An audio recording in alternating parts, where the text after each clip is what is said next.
friends, and welcome to Coached by Tara, the podcast where Tara... Hi, that's me. ...coaches me, hi, I'm Mike, on different pop culture stories and phenomenons and whatever. I don't know. I still don't have that intro figured out.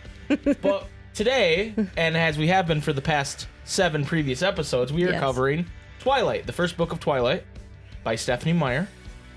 And this week, we are moving on to Chapter 8. Yes, Chapter 8. Ooh, I was so excited. But before we get to Chapter 8, I have to recap Chapter 7. Yes. Which, luckily, I remember it was called Nightmare. I can never remember. Tara never remembers, but I always remember. And I know that you always just edited the podcast. I just edited that one. So this is the same bit we always say. It's the same bit we always say. 6'6", blue spiky hair, gloves and tennis shoes. Sonic the Hedgehog fanfiction. No. Smokey the Dracula. Anyway, Chapter 7 called Nightmare. Basically, Bella has a nightmare where she's in the woods and she sees Jacob, who she met the previous chapter, and he re-met. They're like the old family They knew friends. each other, like, you know, but you don't really know that person anymore when they're like, you know, when you're like a little kid, you met them and whatever. That's true. So he turns into a werewolf. Your shorts are really soft. Tara just like rubbed my leg in the middle of my... I didn't mean to distract you. I just had to reach over because they were soft. So I did what I had to do. I did what I had to. You did what you had to do. You and rubbed I my just leg. rubbed your leg and it distracted you highly. Thank you. Anyway, he turns into a werewolf, and then Edward shows up, and Edward's got teeth, got sharp teeths like a vampire, and he's like a vampire. Come with me, Bella Swan.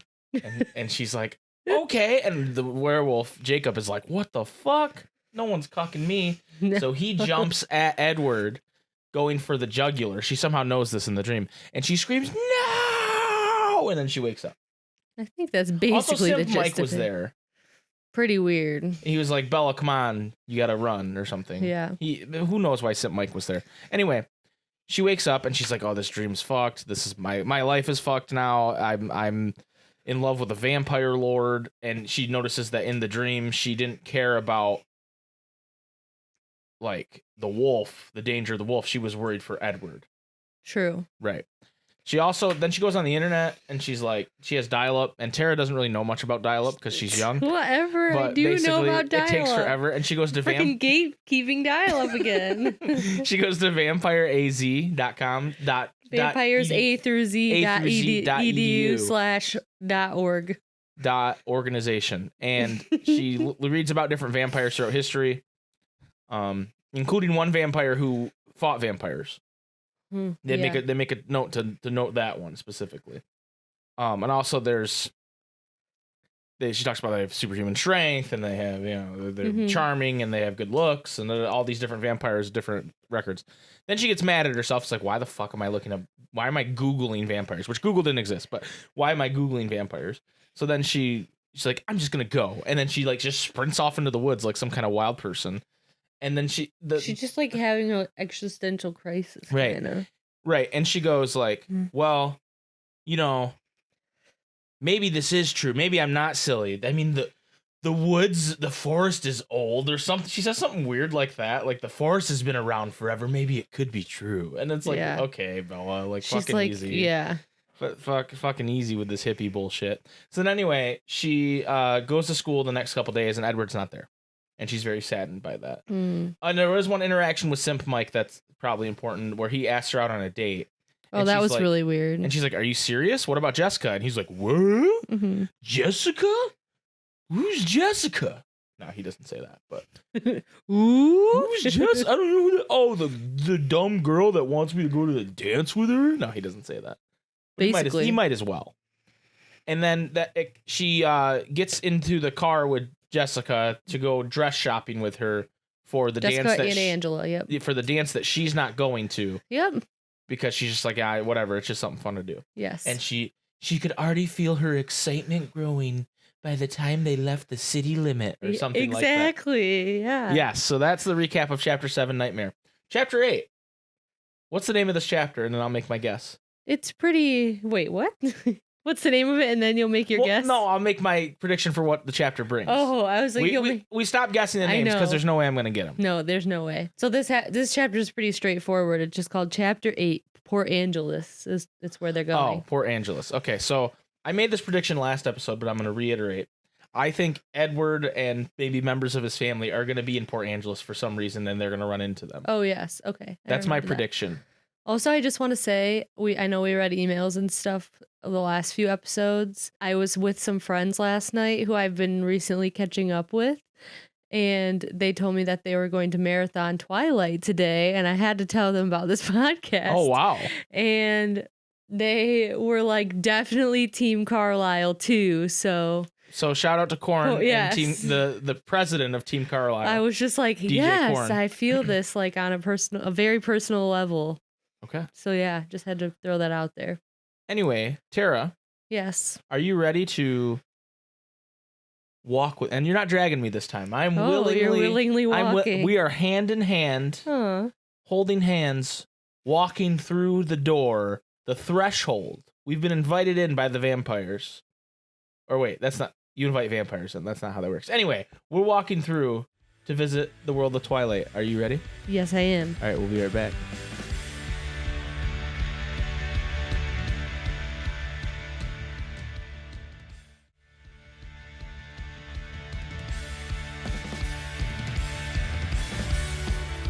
Michael? Yes, Sarah? Are you ready to be coached? I am so ready. Let's do this. Okay. Port Angeles. This is like I'm hyped for this episode, honestly, because the shit kind of get real here. I feel like I keep saying that, but this is where things get real, you know? No, what you keep saying is that we're going to start rolling. And like, we are rolling. This is the roll of the ball. Okay, things are rolling. Things are rolling. They get to Port Angeles, obviously. Actually, it's really weird. Well, it's not weird, but like I think it's weird.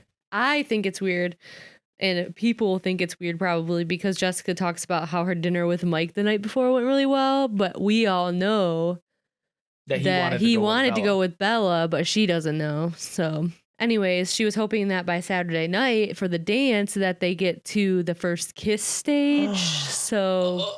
Big developments in the simp Mike / Jessica. Can you be a simp if there's someone simping for you? Yes. I don't know. Because like a simp to me like means you got no chance. Yeah.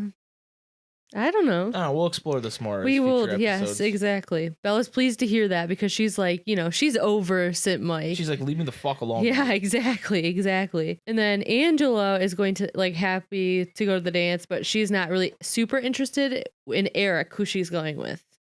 Oh, so she got stuck with Chess Club Eric. Yes.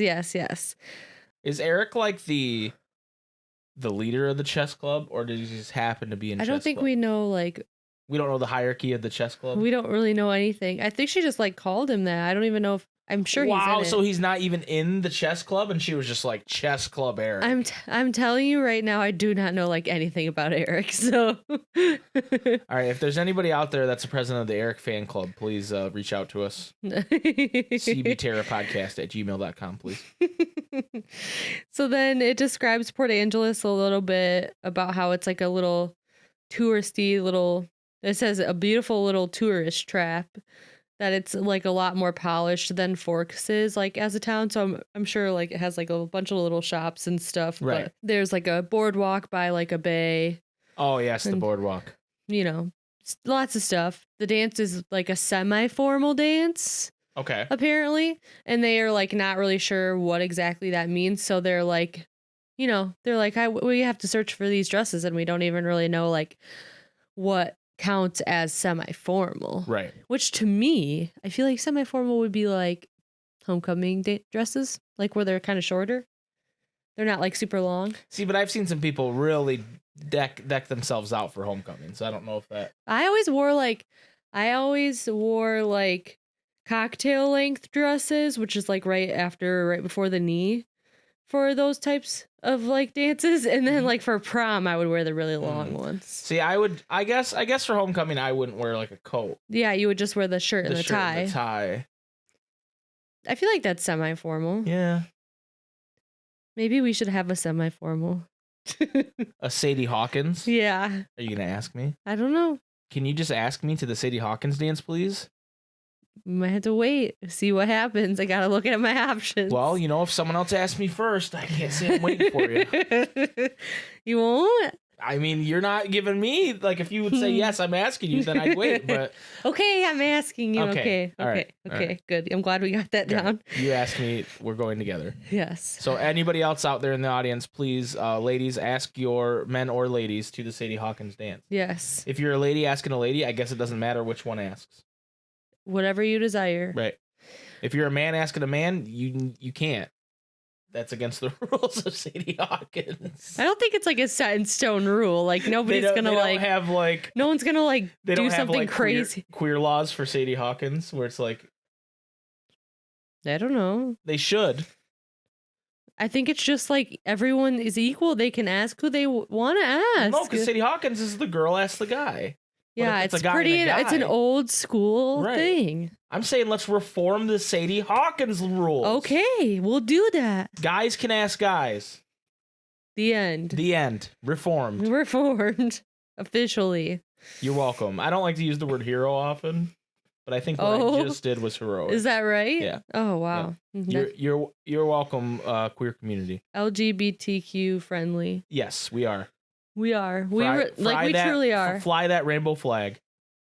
I feel like you sound sarcastic, but like we really are. No, I'm not. Okay. I'm really not. I just don't want... We support people of all types. Yes, we do. Maybe we just ditch out on the Sadie Hawkins altogether and we just have a regular dance. Well, what about like Steve Hawking? Stephen Hawking dance. What would that like? I don't know.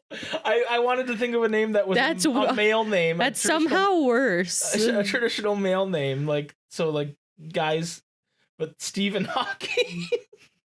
I think that's somehow worse. We're somehow like discriminating in that. We're not though. How am I discriminating against Stephen Hawking? The man's brilliant. He just can't walk. That's true. But he can't dance, is what I'm saying. He could move that chair. Yeah. He could get down. We just love everybody, is my point. Yes, we do. And so should you. Or else don't even listen. Just leave. Just kidding. Tara goes from, we need to cut all that out. I don't want to be politically incorrect. Also, don't fucking listen if you don't agree with us. I'm just kidding. I'm just kidding. She's just kidding. But really. Human rights. Get out here, bigots. Right. I'm sure there's a ton of bigots listening to our Twilight podcast. Oh, Lordy Lou. It's just like oh, God. I just can't. There's someone sitting somewhere with a MAGA hat and a Confederate flag in their room going, God damn it, no, I can't listen to my favorite Twilight podcast. This is bullshit. Oh God, here we go. Anyways, I guess we should get back to the actual story. Tara, you need to stop taking us on these tangents. Oh yeah, is that right? Yeah, that's right. I guess I kind of started it. Did I? No, yeah. That was definitely me. No, I definitely started talking about dresses. Okay. Who would have known that was going to go to the place it went? I didn't. Okay. It's okay. So they're talking about those semi-formal, and then Jessica and Angela are surprised when Bella tells them that she's never been to a dance, like not even in Phoenix. And they're like, didn't you ever go with a boyfriend or something? And she said, really, like I've never had a boyfriend or anything close. I didn't go out much. And she's kind of like asking why. And she's like, well, no one asked me. Like no one ever asked me. She's like, I'm only hot shit here. I wasn't hot shit in Arizona. Basically. It's basically what she's saying.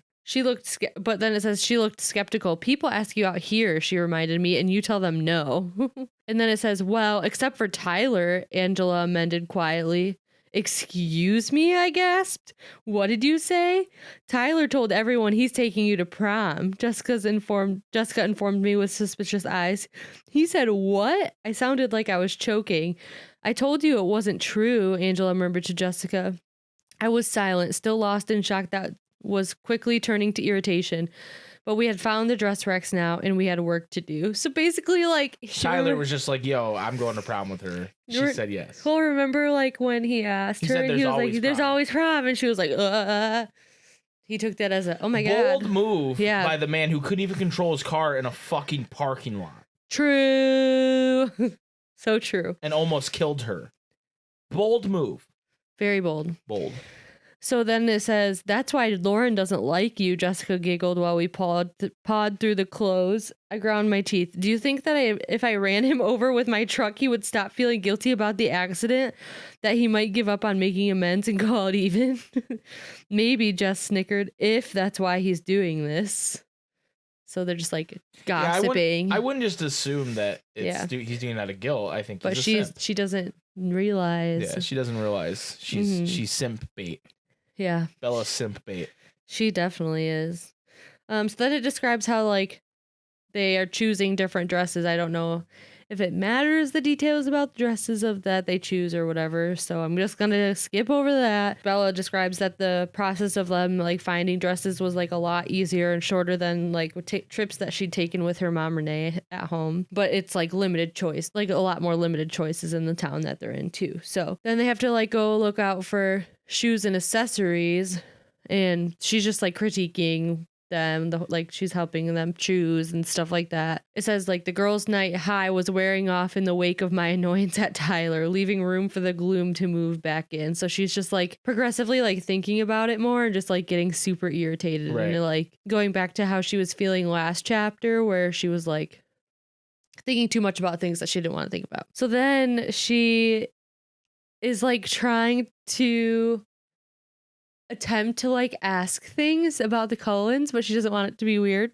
So I'm just gonna read this part. It says, yeah, because she seems to always ask about the Cullens. Yes, she does. So she says, Angela, I began hesitant while she was trying on a pair of pink strappy heels. She was overjoyed to have a date tall enough that she could wear high heels at all. Jessica had drifted to the jewelry counter and we were alone. Yes, she held her leg out, twisting her ankle to get a better view of the shoe. I chickened out. I like those. I think I'll get them, although they'll never match anything but the one dress, she mused. Oh, go ahead. They're on sale, I encouraged. She smiled, putting the lid back on a box that contained more practical-looking off-white shoes. Angela? She looked up curiously. Is it normal for the Cullens, I kept my eyes on the shoes, to be out of school a lot? I failed miserably in my attempt to sound nonchalant. Yes, when the weather is good, they go backpacking all the time. Even the doctor. They're all real outdoorsy, she told me quietly, examining her shoes too. She didn't ask one question, let alone the hundreds that Jessica would have had unleashed already. I was beginning to really like Angela. So then she like drops the subject because she's like, this is, I don't even know. Like she's probably like, oh, this is weird. Like, I can't ask more questions. It's going to be conspicuous otherwise, you know? Mm-hmm. Right. If she asks more, she's clearly just like simping. Right. Exactly. Yeah. So then it says that they planned on going to dinner at like a little Italian restaurant that's on the boardwalk, but since the dress shopping hadn't taken as long as they'd expected, Jess and Angela were going to take their clothes back to their car and then like walk down the bay. But Bella wants to go like check out a bookstore that's in Port Angeles. So she's like, she does. So she's like, oh, like, I'll meet you at the restaurant in an hour. Like, I want to go to this bookstore. And they're like, oh, we can go with you. And she's like, no, like, you guys go have fun. Like, I get preoccupied when I'm like around books anyways. So like, it's fine, you know? And so she had no trouble finding the bookstore, but it wasn't like what she was exactly kind of looking for. It was like crystals, dream catchers, and books about spiritual healing. Like when she got there and she was like, oh, so it was like a hippie store. Yeah. She was like, oh, like, this isn't what I wanted. She wanted a normal bookstore. She wanted like the bookstore from Beauty and the Beast. Yes. And what she got was a hippie store. Kind of, yeah. And then, so she doesn't even go in. She's like, oh, like, I guess there's got to be like a normal bookstore in town. Like, I'm just going to go look around. So she's like going around the streets and the traffic is kind of getting a little bit heavier because it's like end of the work day, you know. Mm-hmm. So it says, I was trying so hard not to think about him and what Angela had said. And more than anything, trying to beat down my hopes for Saturday, fearing a disappointment more painful than the rest. When I looked up to see someone's silver Volvo parked along the street and all came crashing down on me. Yes. Stupid, unreliable vampire, I thought to myself. Yes, he's there. Yes. I don't think that means he's there. Oh, she just saw a silver Volvo. Yeah. I thought it was implying she's that just it was his. she's just like, she's wrestling back and forth. She's like, right. I can't, like, because it's so hard. He's like, you can't be my friend. Like, we can't be friends, but here we are. We're friends. You're right. It says, I stomped in a southerly direction towards some glass-fronted shops that looked promising, but when I got to them, they were just a vacant space in a repair shop. I still had too much time to go looking for Jess and Angela yet, and I needed to get my mood in hand before I met back up with them. I ran my fingers through my hair a couple times and took some deep breaths before I turned around the corner. I started to realize as I crossed another road that I was going the wrong direction. The little foot traffic I had seen was going north, and it looked like the buildings here were mostly warehouses. So basically, she is like trying to find her way back to the boardwalk. Lost. Yes. A group of 4 men turned around the corner I was heading for, dressed too casually to be heading home from the office, but they were too grimy to be tourists. As they approached me, I realized they weren't too many years older than I was. They were joking loudly among themselves, laughing raucously. I don't know how to say that word. I think you got it. Raucously? Raucously. They were rackless. They were laughing. Yes. And punching each other's arms. I scooted as far to the inside of the sidewalk as I could give them room, walking swiftly, looking past them to the corner. Hey there, one of them called as they passed, and he had to be talking to me since literally no one else was around. I glanced up automatically. 2 of them had paused, the other 2 were slowing. The closest, a heavy-set, dark-haired man in his early 20s, seemed to be the one who had spoken. He was wearing a flannel shirt open over a dirty t-shirt, cut-off jeans, and sandals. He took a half-step towards me. Hello, I mumbled, a knee-jerk reaction. Then I quickly looked away and walked faster toward the corner. I could hear them laughing at full volume behind me. Hey, wait, one of them called after me again, but I kept my head down and rounded the corner with a sigh of relief. I could still hear them chortling behind me, so she was like, oh my god. I found myself on a sidewalk leading past the somber-colored warehouses, each with large bay doors for unloading trucks padlocked for the night. The south side of the street had no sidewalk, only chain-link fence topped with barbed wire protecting some sort of storage yard. I'd wandered far past the part of Port Angeles that I, as a guest, had intended to see. It was getting dark, I realized, the clouds finally returning, piling up on the western horizon, creating an early sunset.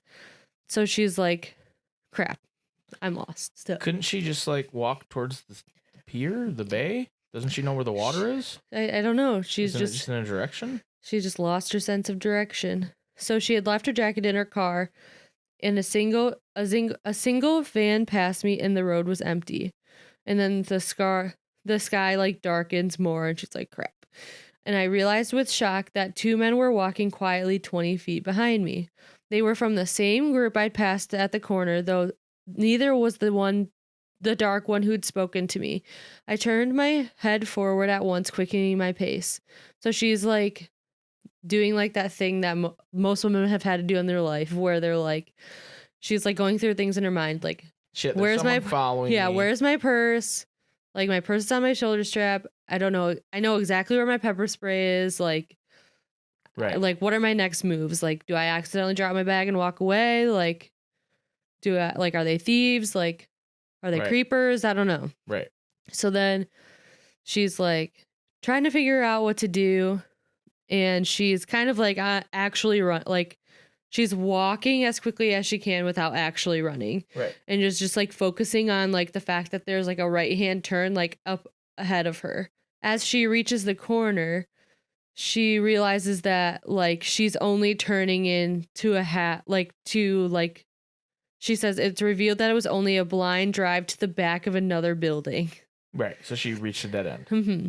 I was half turned in anticipation. I had to hurriedly correct and dash across the narrow drive back to the sidewalk. The street ended at the next corner where there was a stop sign. I concentrated on the faint footsteps behind me, deciding whether or not to run. They sounded farther back, though, and I knew they could outrun me in any case. I was sure to trip and go sprawling if I tried to go any faster. So like, #clumsy. The footfalls were definitely farther back. I risked a glance over my shoulder and they were maybe 40 feet back now, but they were both still staring at me. It says, it seemed to take forever for me to get to the corner. I kept my pace steady, the men behind me falling ever so slightly farther behind with every step. Maybe they realized they had scared me and were sorry. I saw 2 cars going north past the intersection I was heading for and exhaled in relief. There would be more people once I got off this deserted street. So she skipped around the corner with a grateful sigh and skidded to a stop. The street was lined on both sides by blank, doorless, windowless walls. I could see in the distance 2 intersections down that more pedestrians, street lamps, cars, and all of those things were like farther away. Because lounging against the western building midway down the street were the other 2 men from the group, both watching with excited smiles as I froze dead on the sidewalk. I realized then that I wasn't being followed. I was being herded. So like the other 2 men were like pushing her into where the other 2 guys were. So all these 4 guys are like there. It's pretty scary. That's creepy. It's really creepy. There you are. The booming voice of the stocky, dark-haired man shattered the intense quiet and made me jump. In the gathering darkness, it seemed like he was looking past me. Yeah, a voice called loudly. We just took a little detour. So it was like the people behind her that were talking. They're like kind of like closing in on her. And she says, stay away from me, I warned in a voice that was supposed to sound strong and fearless, but I was right about my dry throat. No volume. Don't be like that, sugar, he called. And the laughter started again behind me. I braced myself, feet apart, trying to remember through my panic what little self-defense I knew. Heel of the hand thrust upward. Hopefully breaking the nose or shoving it into the brain. Finger through the eye socket, try to hook around and pop the eye out. And the standard knee to the groin, of course. That same pessimistic voice in my mind spoke up then, reminding me that I probably wouldn't have a chance against one of them, and let alone 4. Shut up, I commanded. The voice before terror could incapacitate me. So she's like, it's all happening in her head. She's like, what do I do? Here's my self-defense. Like, blah, blah, blah, blah. I wasn't going out without taking someone with me. I tried to swallow so I could build up a decent scream. Headlights suddenly flew around the corner, the car almost hitting the stocky one, forcing him to jump back toward the sidewalk.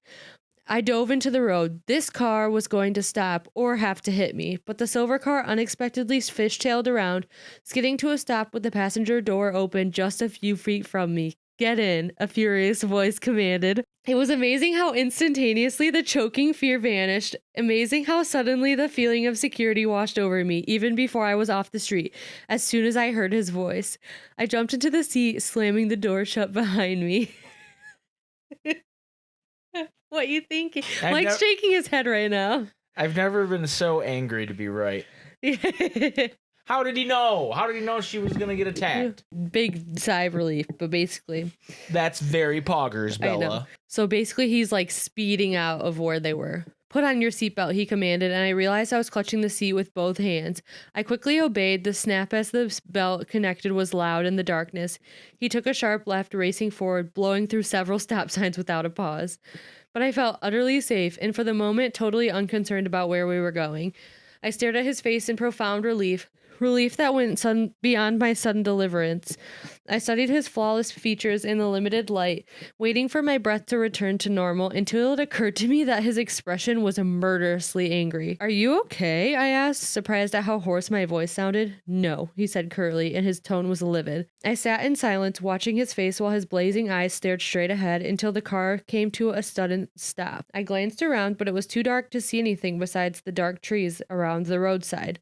We weren't in town anymore. Bella, he asked, his voice tight controlled. Yes? Are you all right? He still didn't look at me, but the fury was plain on his face. Yes, I croaked softly. Distract me, please, he ordered. I'm sorry, what? He exhaled sharply. Just prattle about something unimportant until I calm down, he clarified, closing his eyes and pinching the bridge of his nose with his thumb and forefinger. I'm going to run over Tyler Crowley tomorrow before school. He was still squeezing his eyes closed, but the Tyler Crowley. The corner of his mouth twitched. Why? He's telling everyone that he's taking me to the prom. Either he's insane or he's still trying to make up for almost killing me last. Well, you remember it. And he thinks prom is somehow the correct way to do this. So I figure if I endanger his life, then we're even, and he can't keep trying to make amends. I don't need enemies, and maybe Lauren would back off if he left me alone. I might have to total his Sentra, though. If he doesn't have a ride, he can't take anyone to the prom, I babbled on. I heard about that. He sounded a bit more composed. You did? If he's...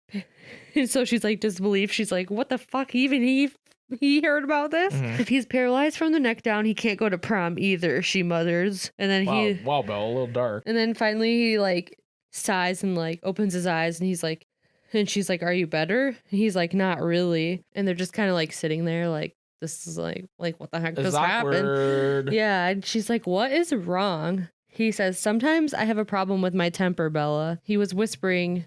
So they were like both whispering to each other. And as he stared out the window, his eyes narrowed into slits. But it wouldn't be helpful for me to turn around and hunt down those. He didn't finish his sentence, looking away, struggling for a moment to control his anger again.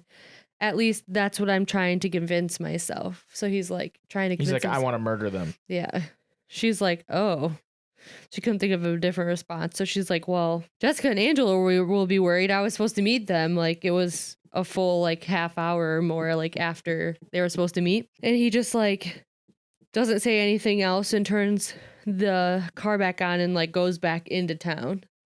So he's like, oh, well, I guess I better bring her back type of thing, you know? Right. They like arrived at the restaurant that she was supposed to meet them at. And she goes, how did you know where I began? But then I just shook my head. I heard the door open and turned to see him getting out. What are you doing? I asked.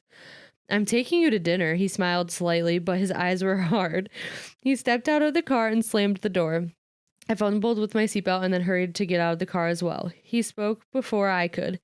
Go stop Jessica and Angela before I have to track them down too. I don't think I could restrain myself if I ran into your other friends again. They're like, she sees, because they're like basically like walking away from the restaurant at that point. So she runs up to them and they're like, where have you been? Like Jessica was like, where have you been? And she said, I got lost and then I ran into Edward. Would it be all right if I joined you? He asked them. Like, so he asked them in his like irresistible voice, would it be all right if I joined you? And they were both like, do vampires eat spaghetti? Vampires can't eat spaghetti. And then Jessica's like so overtaken by his beauty. She's like, sure. But then Angela is nice and honest and says, actually, Bella, we already ate while we were waiting for you. Sorry. So because Jessica was just about to be like, oh yeah, Jessica's totally. like, I'll go to dinner again. Yeah. She's like, I want to go to dinner again. And Bella's like, that's fine. I'm not hungry. And Edward's like, I think you should eat something. He looked up at Jessica and spoke slightly louder. Do you mind if I drive Bella home tonight? That way you won't have to wait while she eats.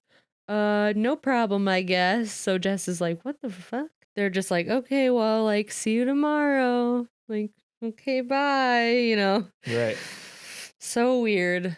Like, I feel like in the movie it kind of portrays it pretty good because, like, that's, like, one of the things they don't portray pretty well is, like, the awkwardness of, like the non-verbal speaking between the people. I think they have that conversation. Now I'm like, do they? Maybe I'm just thinking of something in my head. That's pretty sad. But I'm picturing we'll find out when we watch the movie. Yeah, I'm picturing like this non-verbal, like, are you good? Like, you good? Okay, you're good? Okay, we're going. You good? We're leaving. We good. We good. So then she's like, but honestly though, I'm not hungry. And he's like, just humor me. He's like, I am, but I'm not eating spaghetti. So I could sink my teeth into some lasagna. Some lazags. Some lazags. Oh, that sounds really good. Blood lasagna. Oh, Jesus Christ. So then they go into the restaurant and she like notes how the host is like a good looking girl. And like she is automatically like, oh my God, this man like coming in this restaurant, it's good looking, blah, blah, blah. And she's like, oh, a table for two. And she's like trying to be like, are there more people coming? Like she wants to know who this guy is because he's like flaming hot, you know? Flaming hot Cheetos. Flaming hot Cheetos. Flaming hot Edward. Yes, exactly. That's a Photoshop for someone. I like that. Photoshop a flaming hot Cheetos bag, but with Edward on it. Yes, I like that. So then the waitress like puts them at this really like this table like right in the middle of the restaurant, like at this busy restaurant, and he's like, "Can we have something a little more private?" And the waitress like looks like sad Because she's like, oh, it is a romantic thing, you know. She's like, okay, how's this? And he's like, oh, it's perfect. And it says he flashed his gleaming smile, dazing her momentarily. And she's like, your server will be right out. And Bella says, you really shouldn't do that to people. It's hardly fair. He says, do what? She says, dazzle them like that. She's probably hyperventilating in the kitchen right now. He seemed confused. Oh, come on, I said dubiously. You have to know the effect you have on people. He tilted his head to one side and his eyes were curious. I dazzle people? You haven't noticed? Do you think everybody else gets their way this easily? He ignored my questions. Do I dazzle you? Frequently, I admitted. So she just says it. She just says it. Crazy. She just says it. She just says it. She just says it. I think you're dazzled by Edward. Oh, I'm 100% dazzled by Edward. I do not even have to deny. I think I might be more of a Jacob guy. You don't even know. I might. It's weird because I feel like as I reread them and rewatch them, my stances change. But for sure in this first one, I'm 100% dazzled. Okay. I'm a dazzled. You're team dazzled. I'm team dazzled. You're team flaming hot. I am team flaming. Time flaming heat. Oh, good. Tara's so dazzled she can't I'm speak. just so frazzled. Edward's reaching out from the words, the pages of the book, and grabbing her. Frazzled and dazzled, all in one. Frazzled dazzled. So he asks, "How are you?" They order stuff, and he's like, "How are you feeling?" And she says, "I'm fine. You don't feel dizzy, sick, cold, should I?" He chuckles at her puzzled tone. "Well, I'm actually waiting for you to go into some sort of shock." His face twisted up into that perfect crooked smile. "I don't think that will happen," I said after a breath. I could breathe again. "I've always been very good at repressing unpleasant things. Just the same, I'll feel better when you have some sugar and food in you." Right on cue like that. Waitress comes with their drinks and some breadsticks and stuff. And breadsticks. Oh, I know. Sounds pretty good. Breadsticks. And then she orders food and then he says no thank you.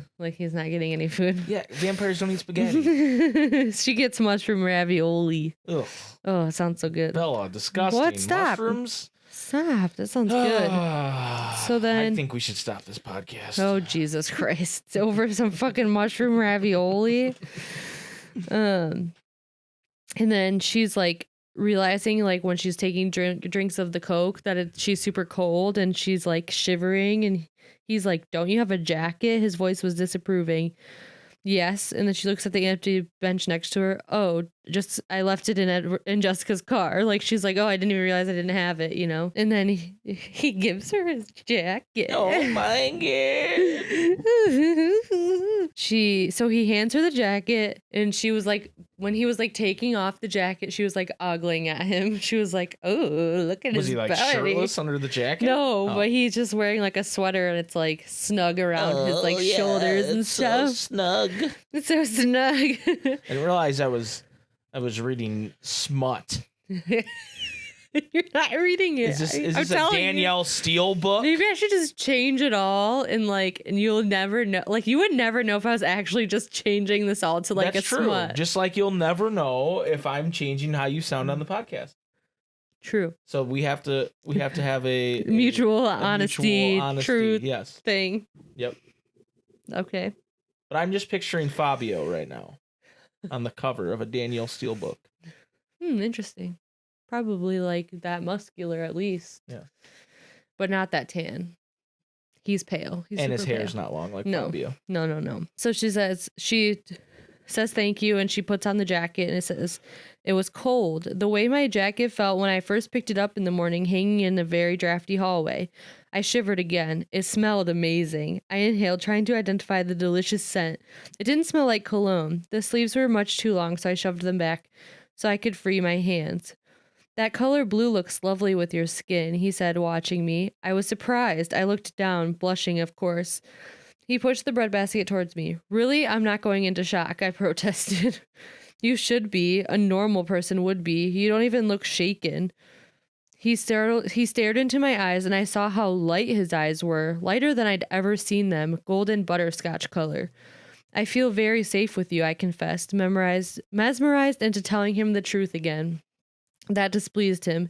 His brow furrowed.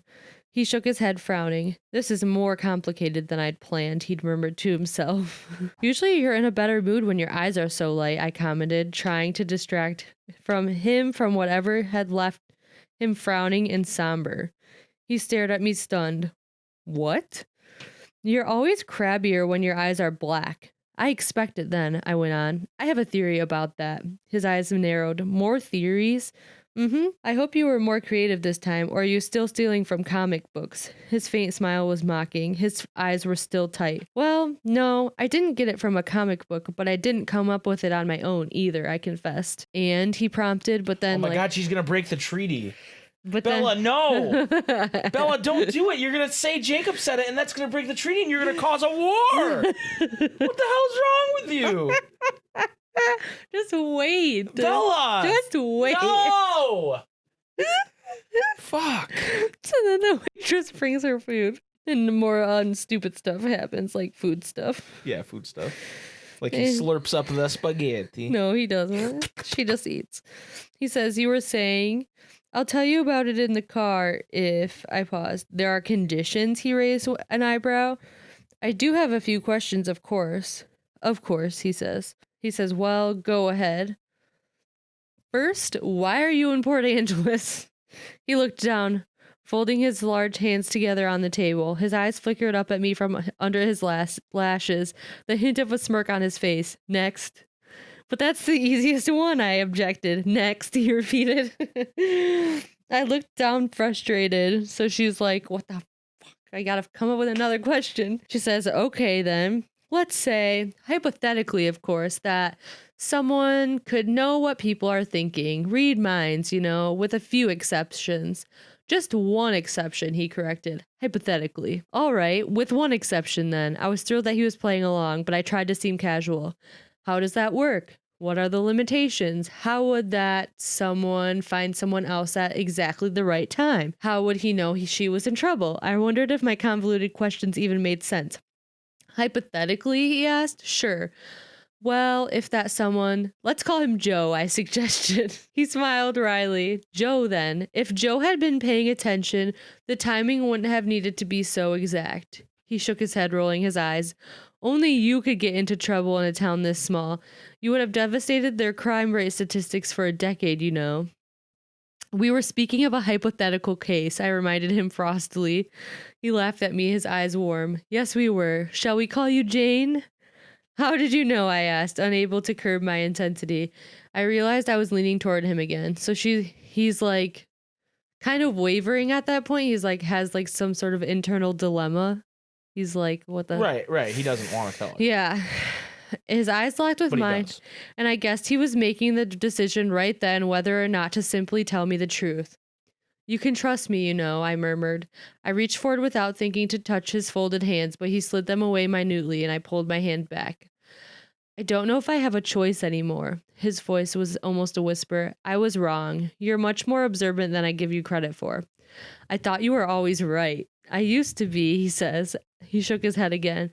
I was wrong about you on one other thing as well. You're not a magnet for accidents. That's not a broad enough classification. You are a magnet for trouble. If there is anything dangerous within a 10-mile radius, it will invariably find you. And you put yourself into that category, I guessed? His face turned cold. Unequivocally. I stretched my hand. Unequivocally. Yes. So then she tries to touch his hand again, and she touches the back of his hand shyly with his fingertips. His skin was cold and hard like stone. Cold and hard. Like stone. So then he leans toward her. I followed you to Port Angeles, he admitted, speaking in a rush.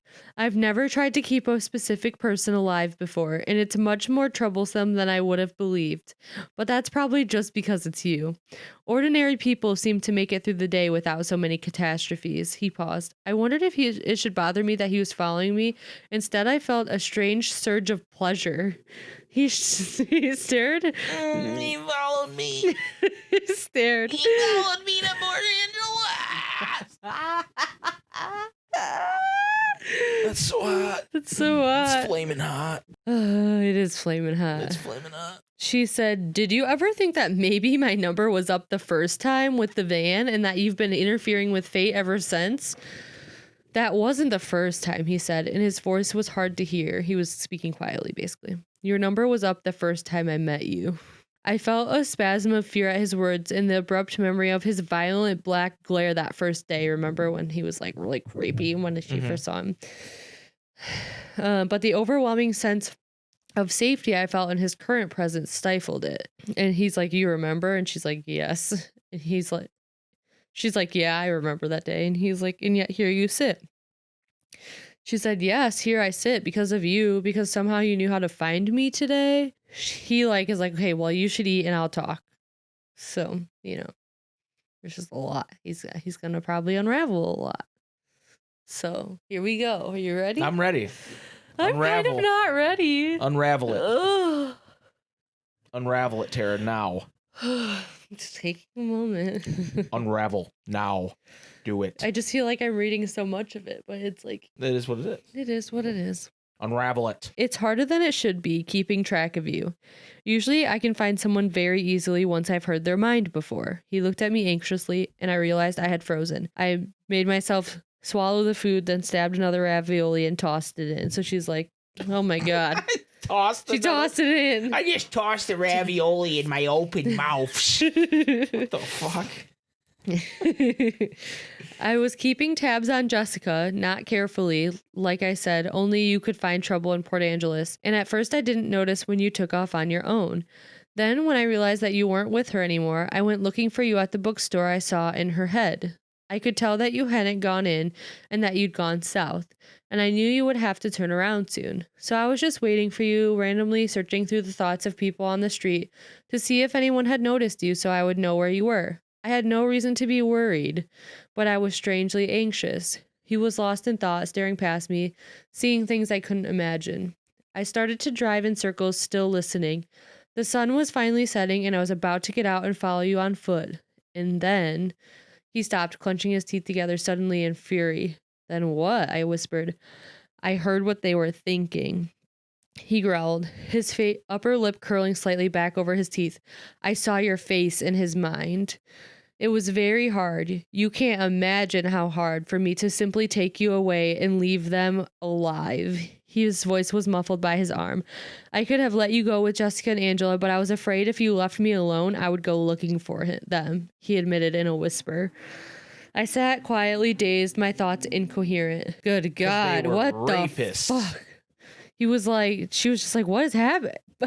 Not just that, the fact that he literally was reading their minds. He was reading their minds to murder them because they were rapists. So then she's like, he's the vigilante we need. Not the vigilante we deserve. That's wrong Rob Pattinson movie. Oh, sorry. Yeah. So then he's like, are you ready to go home? And she's like, I'm ready to leave. So then, yeah. Are you ready to go home? I'm ready to leave. I'm ready to leave. In different contexts, that sounds sexy. So then they're like, pay, like he pays and blah, blah, blah, blah. He didn't even eat. Yeah, he paid for her. Do you have a gift card? I don't know. It'd be cool if he had a gift card. Yeah, that might be nice. Yeah. Well, he doesn't need a gift card. Then he's like, I had this gift card. It's been sitting in my wallet forever. I just used it anyway. It's not a big deal. But instead, he's using cash. Yeah. It's like, oh. She just let him pay? You just let him pay. She's ungrateful. He had a bill in his hand already that before she could even have a moment to think about it. He had a gift card. He had a bill. And it's one of those ones that was no change. He said no change. One of those gift cards that has 5 different restaurants on it. It's like that Italian restaurant in Port Angeles, Red Lobster, Olive Garden, Dave & Buster's, and Carrabba's. Cheesecake Factory. Some restaurant you've never heard of before. Yeah. And that was the Bahama Breeze. Bahama Breeze. One in Michigan. Yeah. Bahama Breeze, the Yard House.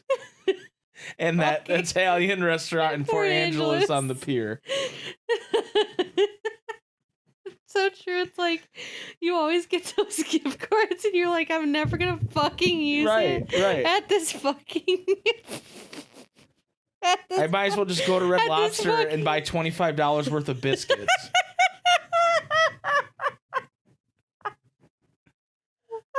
Why am I dying? It's true. Not that funny, but it so is funny. True. Oh, my eyes are crying. But it's true. Like, you're like, I'm not going to ever go to fucking Bahama Breeze or Carrabba's or something. He's like, man, I've had this gift card in my wallet for like 3 years. Is it expired? I guess I got to go spend it on this one random Italian restaurant. Right. They go to his car. And he...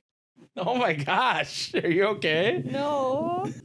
I can never recover from like laughing really hard like that for some reason. So they go back to the car, or he walks close beside her to the car door, but he's careful not to touch her. He says he is still careful not to touch me because like she touched his hand and it was like cold and you know. He's gonna eat it. I remembered what Jessica had said about her relationship with Mike, how they were almost at the first kiss stage. I sighed. Edward seemed to hear me, and he looked down curiously. Like, I looked at the sidewalk, grateful that he didn't seem to be able to know what I was thinking. They just get in the car, and Edward pulls out through the traffic without a glance, flipping around to head toward the freeway. Now, he said significantly, it's your turn. That's the end of the chapter. Wow. Mm-hmm. Okay. There's a lot. Yeah, so we find out that he can read minds. He confirms he can read minds and that those guys were raped. He basically confirms, yeah. Yeah, but he can't read hers. Basically, he confirms. He confirms she's the only person whose mind he can't read, which is probably why he's so intrigued by her. Mm-hmm. Those people were definitely creepy. Yeah, they were. At the least, they were just really creepy. I think they were rapey. Because I think... they don't say it, but they make it very clear by the fact that he wants to kill them. Yeah. You know. Mm-hmm. And that their thoughts were not good thoughts. So. I mean, do you think... I mean, that's pretty crazy that he can read minds, though, right? I mean, I knew he was a vampire, so... Yeah, but not all vampires read minds. Can I tell you, I would have been more surprised if he had ate some spaghetti. Yes. I would have been like, holy shit, God. He can eat food, too? Yeah. He's the ultimate vampire. That's crazy. He can eat spaghetti? Well, like... With meatballs? Do you understand why he's so charming then, like to other people, like in the previous chapters? He can read what their thoughts are, so he can conform himself to the way that their reaction should be. That has a part of it, but there's still like a magnetism to him that is has to do with his looks. Yeah. Oh yeah, for sure. Yes. But also there's too often where she describes his voice as like very soothing and very to where I don't think I can say that that's not part of it. Oh, I think it's the whole package. Right, that's what I'm saying. It's not like he's like controlling them. It's like he can hear what they're thinking, but he's also super charming. He's very good looking, and he knows how to turn it on. Here's what I'm saying. Say I have Edward's powers, except my like I don't have that soothing quality to my voice. Like say Edward was Gilbert Gottfried. Yeah. And he was like, "Is it okay if I take Bella out of class today, nurse?" The nurse would be like, I guess. I'm not telling you that's wrong. I'm telling you that you're right, but yeah. Jafar! Good God. You get what I'm saying? Yeah. I'm saying it's the total package. Oh, I know. Okay. I know. I'm not arguing with you. I'm not arguing. You're arguing. I'm arguing. You're arguing with me. Anyway. We're not going to Bahama Breeze. Fuck. I really wanted like a drink from a pineapple. I've been to a Bahama Breeze, just not in Michigan. How dare you? I'm allergic. Anyway. Crazy shit. And now we're gonna find out what he wants to know from her in the next chapter. So hell yeah. We'll see. Anyway. If you want to reach out to us, yes, please go email us at cbterrapodcast@gmail.com or reach out to us on Twitter at cbterrapod, and or you can now mail us things. Ah, yes.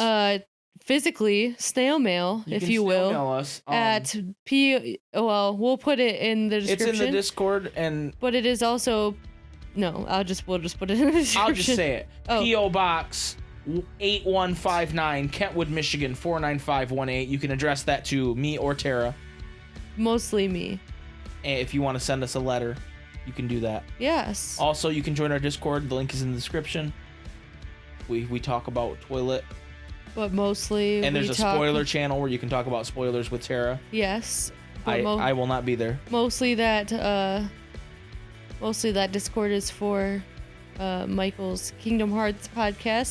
There's a whole CBG section. If you're into Kingdom Hearts, you can check out the other parts of that Discord. Oh, you're plugging my other podcast. Yes, I am. You were like arguing with me, and I'm just trying to plug you. I want people to understand it's not just for that. Oh, I know. It's for the Twilight too. The Twilights. The Twihards. Twihards. All you Twihards out there.